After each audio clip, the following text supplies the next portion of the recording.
여러분 행복하세요? 주님의 이름으로 축복합니다. 하나님은 여러분을 사랑하십니다. 고대 이집트인들은 죽으면 천국을 가기 위해서 질문 두 가지를 받는다고 합니다. 첫 번째 질문은 인생에서 즐거움을 찾았습니까? 두 번째 질문은 당신의 인생이 다른 사람들을 기쁘게 했습니까? 라는 질문을 받는다고 합니다. 참 멋진 두 질문이라고 생각합니다. 세상을 살면서 사람들을 기분 좋게 만드는 단어들이 많이 있죠. 그 중에서 뽑으라고 하면 두 개를 뽑으라고 하면 이런 것이 있겠죠. 사랑, 또 복이라는 것입니다. 사람들은 복을 받기를 참 좋아합니다. 복을 이야기하기를 좋아하죠. 솔직히 어떤 복인지도 잘 모르면서 복을 받기를 원하고 또 복을 빌어줍니다. 예전에도 존재했지만 20여 년 전부터 이런 단어가 심심치 않게 등장하더니 이제는 우리 주변에 많이 등장합니다. 버킷리스트라는 단어입니다. 모건 프리드먼 그리고 잭 니콜슨이 주연하는 버킷리스트라는 영화를 참 재미있게 보았던 기억이 있습니다. 이런 버킷리스트에 관한 책들이 많이 출간되었죠. 저에게 다가오는 복은 솔직히 조금 구체적인 것보다는 좀 모호합니다. 그냥 복, blessing 하면 좋은 단어지요. 그것에 비해 버킷리스트는 조금 더 구체적이고 역동적인 느낌을 가지고 있습니다. 버킷리스트는 이런 뜻이죠. 죽기 전에 해보고 싶은 목록을 적는 것을 이야기합니다. 때론 물질적인 소유를 나타내는 위시리스트도 있지요. 그렇지만 위시리스트는 조금 더 소유에 대한 것을 말한다고 하면 버킷리스트는 죽기 전에 자기가 해보고 싶은 역동적인 것, 미련이 남는 것들을 하는 것을 이야기합니다. 1914년 11월에 테네시주에 93세 여성 한 분이 새벽 5시 45분에 그때 기온이 27도였습니다. 27도 추운 날씨에 외딴 밭으로 향했습니다. 버드나무 엮은 곤도라에 다리를 집어넣고 열기구를 타기 위해서였습니다. 그녀의 버킷리스트 중에 하나였던 열기구를 타기 위해서 아주 이른 아침에 출발한 겁니다. 그녀는 이렇게 말했다지요. 기온이 0도보다 낮았더라도 아마 그 열기구에 올랐을 것입니다. 제가 필요했던 것은 장갑 2컬레, 계란 맥버핀과 커피 한 잔이었습니다. 갈 준비가 되어 있었어요. 그녀의 이름은 셜리 배첼더입니다. 그녀는 80세 이후에 하나님을 높이는 방법을 연구하고 찾는 찰나에 머리 위에 하관을 늘 머리에 쓰고 다녔다고 합니다. 그녀의 친구는 셜리는 항상 멋진 이야기를 가지고 있습니다. 행복을 전염시키는 정말 복된 인생을 사람이지요 라고 칭찬했습니다. 그녀는 이렇게 설명합니다. 버킷리스트가 있다는 것은 당신이 여전히 살아있다는 증거이지요.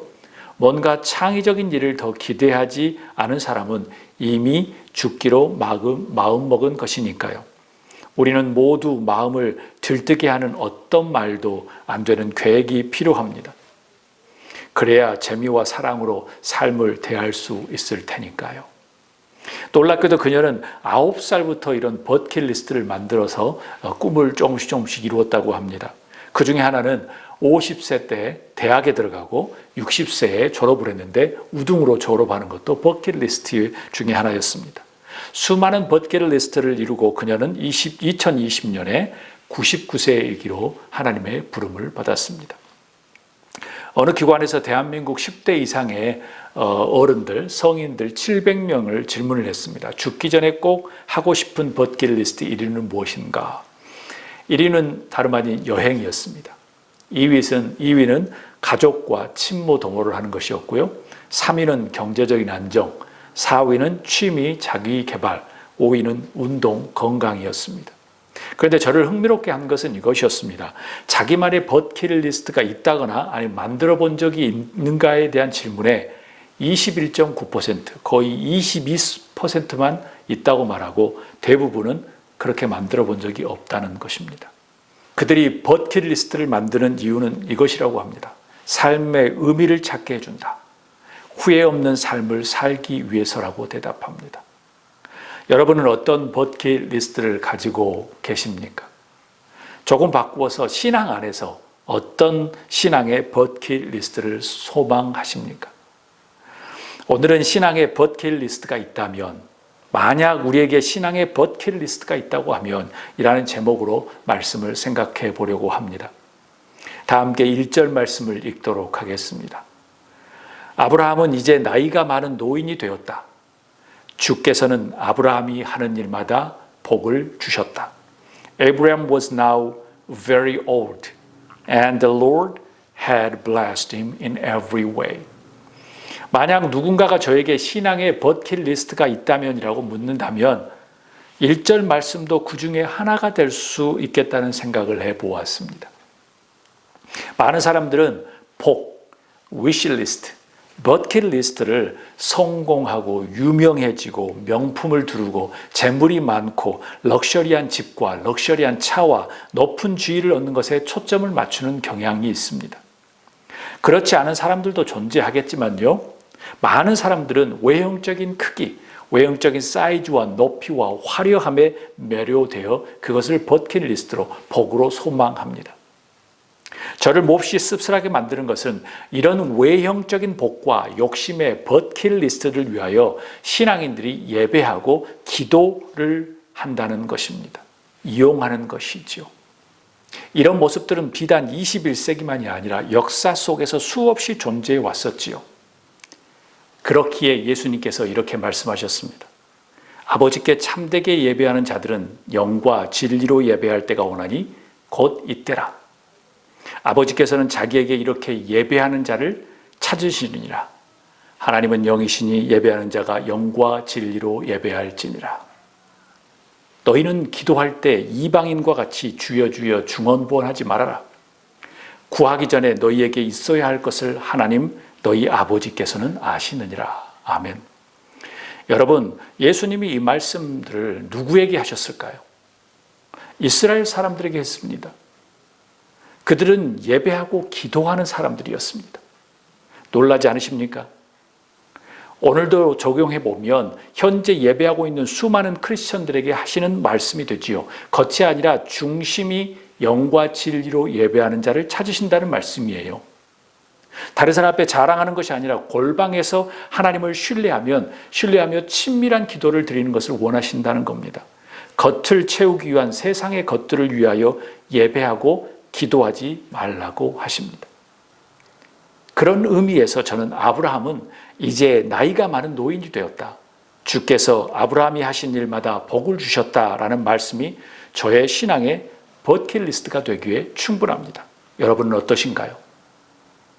아내 사라가 죽고 아브라함은 전혀 예상치 않은 일을 하지요. 무엇입니까? 영적 고향을 세우기 위해서 헤브론 땅 막벨라 굴을 구입했습니다. 그런 후에 아브라함은 어떻게 되었을까요? 1절에 설명합니다. 아브라함은 이제 나이가 많은 노인이 되었다. 아브라함이 하는 일마다 하나님이 복을 주셨다라는 말씀입니다. 여기에서 제 머리가 복잡해졌습니다. 꼭 두 단어가 충돌하는 것 같았습니다. 노인과 복입니다. 더 자세히 말하면 이제 나이가 많은 노인이 됨, 그리고 하는 일마다 복을 주셨다는 두 개의 구입니다. 두 개념이 잘 어울리기도 하지만 현실적으로 정반대인 경우도 많기 때문입니다. 선진국일수록 노인이 경제적으로 여유가 있는 것은 사실이지만 빈곤에 처한 경우도 많습니다. 특히 대한민국은 OECD 국가 중에서 노인 빈곤율이 제일 높습니다. 그런데 하나님은 아브라함에게 두 가지 상황을 주십니다. 그가 나이가 많은 노인이 되었다. 그리고 하는 일마다 하나님이 복을 주셨다. 여러분, 하나님은 아브라함에게 복의 근원, 복의 통로가 될 것이라고, 바다의 모래처럼 하늘의 별처럼 될 것이라고 복을 주시겠다고 말했습니다. 매서운 눈으로 자세히 보면 이 모든 것들은 언약과 약속이지 현실에 나타나지 않았습니다. 미래에 나타날 것들이죠. 하나님께서 아브라함에게 그가 살아있는 동안 복을 주셨다고 하는 언급은 단 두 곳입니다. 첫 번째는 이겁니다. 창세기 17장 16절, 내가 그에게 복을 주어 그가 내게 아들을 낳아주게 하며 내가 그에게 복을 주어 그를 여러 민족의 어머니가 되게 하리니 민족의 여러 왕이 그에게서 나리라. 그에게 복을 주어 누구를 낳게 한다고요? 아들 이삭을 주시겠다고 합니다. 당시에는 미래적인 약속이지만 이삭은 결국 아브라함의 100세 때 태어났고 모리아 산에서 또 번제물로 바치려고 했습니다. 여호와 이레를 경험한 후에 사라가 하나님의 부름을 받습니다. 그래서 그 복은 이루어졌습니다. 100세에 이삭이 태어남으로. 그런 뒤에 두 번째 살아있는 동안에 그에게 복이 임했다고 하는 표현이 오늘 1절 말씀입니다. 아브라함은 이제 나이가 많은 노인이 되었을 때 하나님은 아브라함이 하는 일마다 복을 주셨습니다. 나도 아브라함처럼 되었으면 하는 소망을 넘어 간절함이 스며 있는 말씀입니다. 신앙의 버킷리스트라고 해도 손색이 없는 표현이죠. 저는 1절 말씀을 묵상하면서 두 가지 질문을 하게 되었습니다. 첫 번째 질문은 이겁니다. 꼭 나이가 들어야 복을 받을 것일까? 젊었을 때는 복을 받을 수 없단 말인가? 두 번째는 이겁니다. 어떻게 하는 일마다 복을 받을 수 있을까? 어떻게 하는 일마다 복을 받을 수 있을까? 여러분은 어떻게 생각하십니까? 나름 중요합니다. 복이라는 단어를 처음으로 개념화하고 계획하시고 실행하신 역사적인 내러티브, 역사적인 사건이 지금 있는 말씀이기 때문에 그렇습니다. 여러분 깊이 묵상해 보아야 합니다. 사람들은 복을 받기를 원합니다. 어찌 싫어하는 사람들이 있겠습니까? 복이라는 개념의 출발과 실행에 대한 말씀이 성서에 기록되어 있어서 그런지 교회조차도 복을 이야기합니다. 그런 이유로 복을 외치는 교회들이 양적으로 성장하기 마련입니다. 그런 교회를 성장하는 교회라고 말하고 그렇습니다. 아닌 경우도 있으지만 겉을 그러할 뿐 속은 다 비슷합니다. 솔직히 그렇게 복, 성공, 위로를 말해야 사람들이 좋아하거든요. 그래야지 사람들이 모여들거든요. 겉에 비친 양을 보고 성공이나 성장이나 능력이다, 유명이라고 칭찬하는 것이 성서적일까라는 생각을 해보면 당연히 성서적이 않다는 결론이 나옵니다. 하나님은 중심을 보시는 분이기 때문에 그렇습니다. 비기독교인이나 기독교인이나 복을 말하면 좋아지고 자선대대로 받기를 원합니다. 구체적으로 무엇인지도 모르면서요. 하나님이 아브라함에게 약속하신 것처럼 말입니다. 그럼 저의 두 가지 질문을 어떻게 이해해야 할까요? 첫 번째, 이겁니다. 꼭 나이가 들어야 복을 받을 것인가? 젊었을 때는 복을 받을 수 없다는 말인가? 저도 참으로 혼동되는 질문입니다. 현실에는 유명한 사람들이 많습니다. 대중매체들 때문에 그렇게 열광하지요.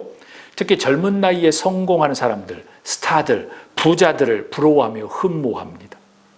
세상에서 젊어서 부와 유명과 지위를 가지면 복받았다고 이야기합니다. 대다수의 사람들이 그런 복을 얻기를 소원합니다. 그런데 성서는 오늘 아브라함은 이제 나이가 많은 노인이 되었을 때 하나님은 아브라함이 하는 일마다 복을 주었다라고 말합니다. 주목하십시오. 우리의 믿음의 조상이라고 하는 아브라함이 하나님의 복을 실제로 받은 것은 단 두 번. 첫 번째 아들 이삭을 100세에 주셨다는 것과 두 번째 사라가 죽은 후에 막벨라굴에 안장되고 난 다음에 그 막벨라굴이 영적인 고향이 된 후에 복을 주어집니다. 어떻게 해요? 나이가 많은 노인이 된 후에 하는 일마다 복을 받았다라고 말합니다. 누구에게서요? 하나님이 주신 것이죠. 그럼 명확해집니다.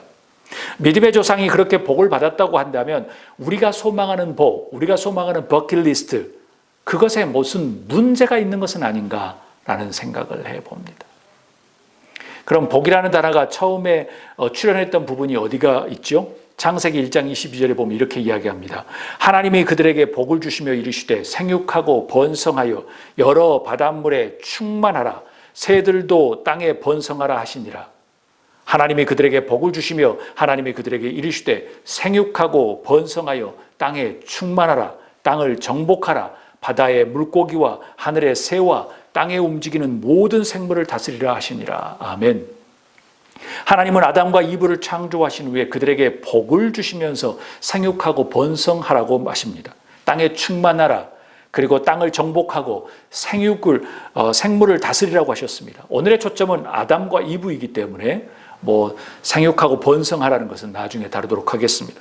그들의 나이는 어느 정도 되었을까요? 성서에 그들에는 어른이라는 표현이 없기 때문에 아마도 젊은 나이 이상은 되었으리라고 생각해 봅니다. 그런 면에서 보면 젊은이들과 젊은 중년에게 복을 임할 수 있는 개연성도 있습니다. 왜냐하면 아담과 이브에게 주었기 때문에요. 그런데 문제는 이들은 얼마 가지 않아서 사탄의 유혹에 빠져서 결국 죄를 짓게 됩니다. 결과적으로 에덴 동산에서 추방을 당하게 되지요. 이것을 통해서 우리에게 주시는 메시지는 무엇입니까? 이것입니다. 다 함께 읽도록 하겠습니다.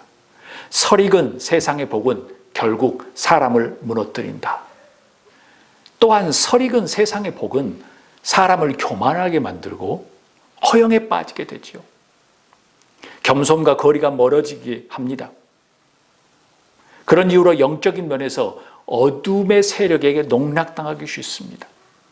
그렇다고 한다면 아브라함은 이제 나이가 많은 노인이 되었을 때 하나님은 아브라함이 하는 일마다 복을 주셨다라는 말씀이 조금 더 명백하게 이해되기 시작합니다. 복을 제일 처음에 언급했던 아담과 하와는 젊은 나이에 받아서 나중에 죄를 짓고 무너졌고 추방당했고, 이제 나이가 들었던 아브라함은 하나님이 하시는 일마다 복을 주었다는 겁니다. 또한 예수님의 말처럼 꼴찌가 첫째가 되고 그 다음에 청함받은 자는 많되 택함받은 자는 적다는 말씀이 조금씩 설득력을 갖게 됩니다. 사랑하는 여러분, 신앙의 버킷리스트가 여러분에게 있다고 하면 어떤 것을 소망하십니까? 저라면 이렇게 소망하고 싶습니다. 이상훈이 이제 나이가 지극한 노인이 되어가면서 하나님은 이상훈이 하는 일마다 복을 주었다라는 하나님의 평가입니다. 이런 말씀은 절대로 듣기 싫습니다. 아무개는 젊었을 때 많이 누리고 가졌지만 나이가 들면서 하나님에게서 멀어지고 결국 버림을 받았다라는 것이죠. 이런 평가는 싫어요. 이런 말씀은 예수님이 하셨습니다. 마태복음 6장에 보면 2절에 보면요.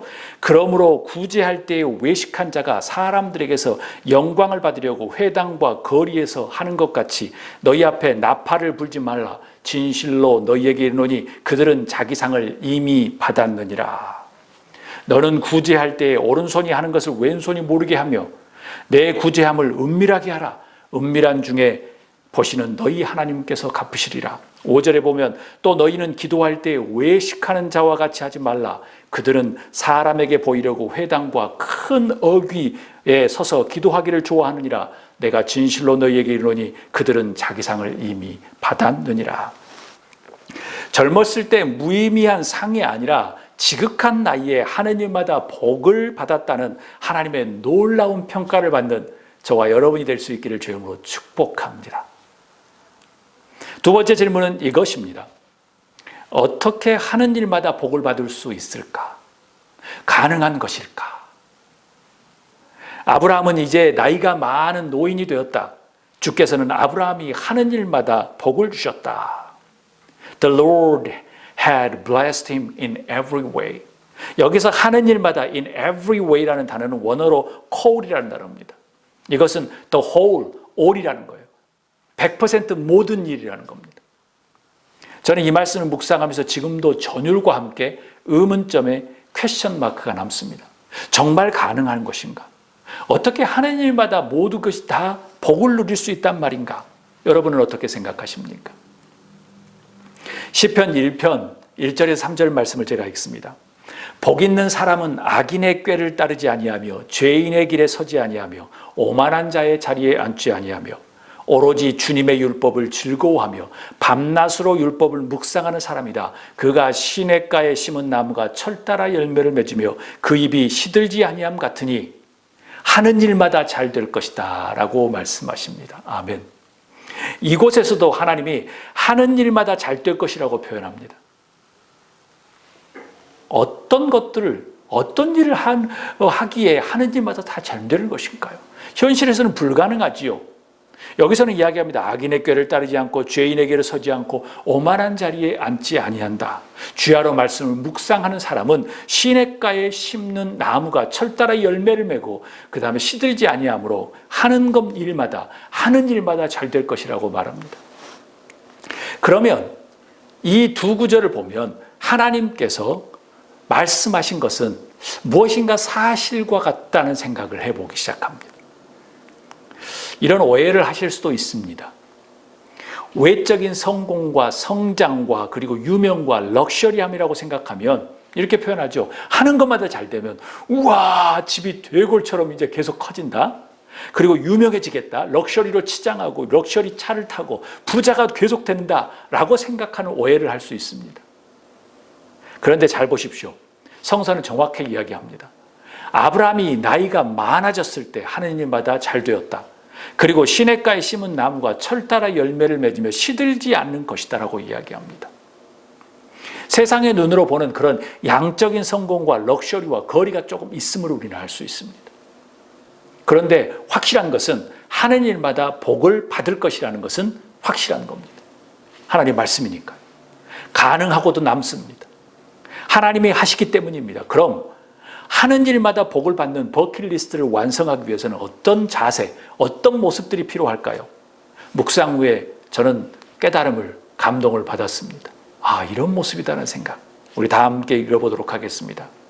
삶을 받아들이는 신앙의 마음가짐이 복이다. 신앙의 됨됨이, 신앙의 자세, 태도가 복이다. 입니다. 하는 일마다 다 잘 되는 것은 우리가 생각하는 성공과 럭셔리함이 계속 더블로 3번, 4번 이렇게 되어서 부자가 되는 것이 아니라 그 인생을 다른 방향으로 흘러가게 하는 거예요. 바울 사도는 빌립보서 4장 11절에서 12절 이렇게 이야기합니다.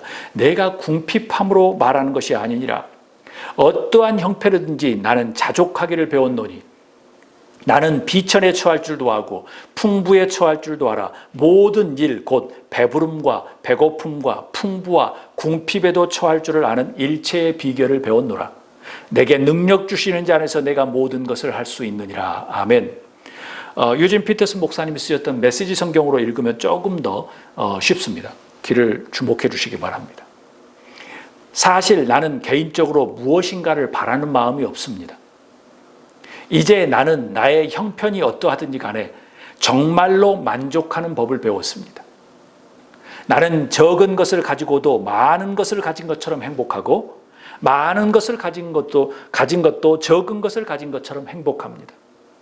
나는 배부르거나 굶주리거나 많이 가졌거나 빈손이거나 행복하게 살 수 있는 비결을 찾았습니다.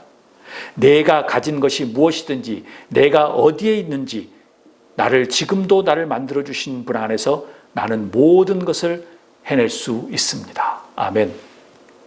바울 사도는 어떤 특별한 은사, 특별한 능력, 재력, 건강을 이용해서 모든 어려움을 해결할 수 있다라고 말하지 않습니다. 이제 나는 나의 형편이 어떠하든지 간에 정말로 만족하는 법을 배웠습니다라고 말합니다. 나는 행복하게 살 수 있는 비결을 배웠다는 거예요. 그것을 찾았다는 겁니다. 나는 재물이 있든 없든 모든 것을 해낼 수 있다는 거예요. 무엇입니까? 삶의 어려운 문제를 만났을 때 신앙의 마음가짐과 자세와 태도와 됨됨이를 배웠다는 거예요. 그게 일체의 비결이라는 겁니다. 즉 삶의 행복과 평화는 신앙의 마음가짐이 어떤가에 달려 있다는 말씀입니다. 그래서 하나님은 이사야 선지자를 통해서 이렇게 이야기합니다. 주께서 심지가 견고한 자를 평강하고 평강하도록 지키시리니 이는 그가 주를 신뢰함이니라. 아멘. 메시지 성경은 이렇게 이야기해요. 주께 일편단심인 이들 주께서 온전히 지켜주시며 그들은 두 발로 굳게 선다네. 그들의 태도 한결같고 절대 물러서지 않다네. 그들의 태도 한결같고 절대 물러서지 않는다. 이 표현이 아주 중요합니다. 여러분, 신앙의 태도가 한결같고 절대 물러서지 않는 이 바울과 같은, 그리고 이사야의 말씀과 같은 심지가 견고한 여러분이 될 수 있기를 주님으로 축복합니다. 그렇게 되면 아브라함처럼 하는 일마다 하나님이 복을 주시게 됩니다. 느부갓네살 왕이 다니엘과 사드락, 메삭, 아벳느고를 풀무불에 던지려고 하지요. 금신상에 절을 하지 않는 그것에 괘씸한 느부갓네살 왕이 다니엘에게 모든 사람들에게 이제 풀무불에 집어넣으려고 합니다. 그때 다니엘이 이야기합니다. 다니엘서 3장 17절에 왕이여 우리가 섬기는 하나님이 계신다면 우리를 맹렬히 타는 풀불물 가운데서 능히 건져내시겠고 왕의 손에서도 건져내시리니라. 그렇게 하지 아니하실지라도 왕이여 우리가 왕의 신들을 섬기지도 아니하고 왕의 세우신 금신상에게 절하지도 아니할 줄을 아옵소서. 그렇게 하지 아니하실지라도 그리 아니하실지라도. 니느웨의 회복을 보고 있던 하박국이 불만을 가졌었지요. 그러면서 불평을 합니다, 하나님에게. 그리고 하나님의 말씀이 임하고 하박국이 나중에 두 손 두 발을 들고 하나님 앞에 복종하며 이야기합니다. 하박국 3장 17절에 비록 무화과 나무가 무성하지 못하며 포도나무에 열매가 없으며 감람나무에 소출이 없으며 밭에 먹을 것이 없으며 우리의 양이 없으며 외양간에 소가 없을지라도 나는 여호와로 말미암아 즐거워하며 나의 구원의 하나님으로 말미암아 기뻐하리로다. 아멘. 그리 아니하실지라도 비록 넉넉하지 않아도 나는 여호와로 말미암아 즐거워하며 나의 구원의 하나님으로 말미암아 기뻐하리로다. 문제를 직면할 때마다 신앙인이 갖추어야 될 마음가짐, 태도, 됨됨이를 잘 보여주고 있는 말씀입니다.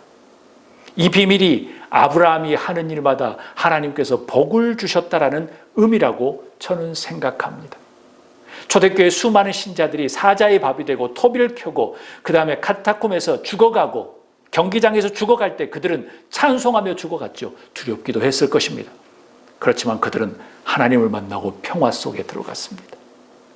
그 어떤 어려운 상황에 직면할 때 그들의 신앙의 됨됨이, 신앙의 마음가짐, 자세, 태도의 힘입니다. 하는 일마다 복을 주셨다. 왜냐하면 세상에 어떻게 모든 일이 잘 되기만 하겠습니까? 불가능한 일이지요. 분명히 안 좋은 일도 있고 좋은 일도 있겠지요. 그렇지만 그 모든 상황을 받아들이는 신앙인의 마음가짐과 됨됨이와 태도와 자세가 달랐기 때문에 모든 하는 일이 복을 받을 수밖에 없는 것입니다. 아브라함이 가진 신앙의 마음가짐, 됨됨이, 자세와 태도, 그 모든 것을 소유하는 저와 여러분이 될 수 있기를 주의 이름으로 축복합니다. 독일의 철학자 빌헬름 슈미트가 쓴 책의 제목이 이렇습니다. 나이 든다는 것과 늙어간다는 것. 그 책에서 인용했습니다. 나는 나이 들매 싸우느라 모든 힘을 낭비하는 대신 주름살에 새겨진 삶을 자신 있게 내 앞으로 가져오고 싶다라는 책의 내용이 있습니다. 인생을 어떻게 이해하고 마주하느냐, 그런 모든 자세와 그런 태도가 중요하다는 것이죠. 주름살 새겨진 삶, 그것이 창피한 것이 아니라 그 모든 상황을 맞닥뜨릴 때 그의 마음가짐과 자세가 중요하다는 겁니다. 그러므로 더 행복해질 수도, 그러므로 더 불행해질 수도 있다는 것입니다. 신앙의 자세, 태도, 마음가짐이 얼마나 중요한가를 말씀해 주시는 장면입니다. 우리가 따르는 신앙의 선배들, 아브라함도 그랬고요, 바울도 그랬고요, 다니엘도 그랬고요, 하박국의 말씀도 그렇습니다. 아브라함은 나이가 든 노인이 되었지만 하는 모든 일마다 하나님의 복을 주셨다. 신앙의 행복은 신앙을 가지고 있는 사람의 마음가짐과 태도와 자세, 됨됨이에 달려 있습니다. 얼마만큼 신학이 성숙되어져 가는가에 달렸다는 거예요. 여러분에게도 동일한 아브라함에게 임했던 은혜, 그 은혜가 하는 일마다 모두 잘 되고 하나님의 복을 주시는 은혜, 그 은혜가 여러분의 버킷리스트가 될 수 있기를 주의 이름으로 축복합니다.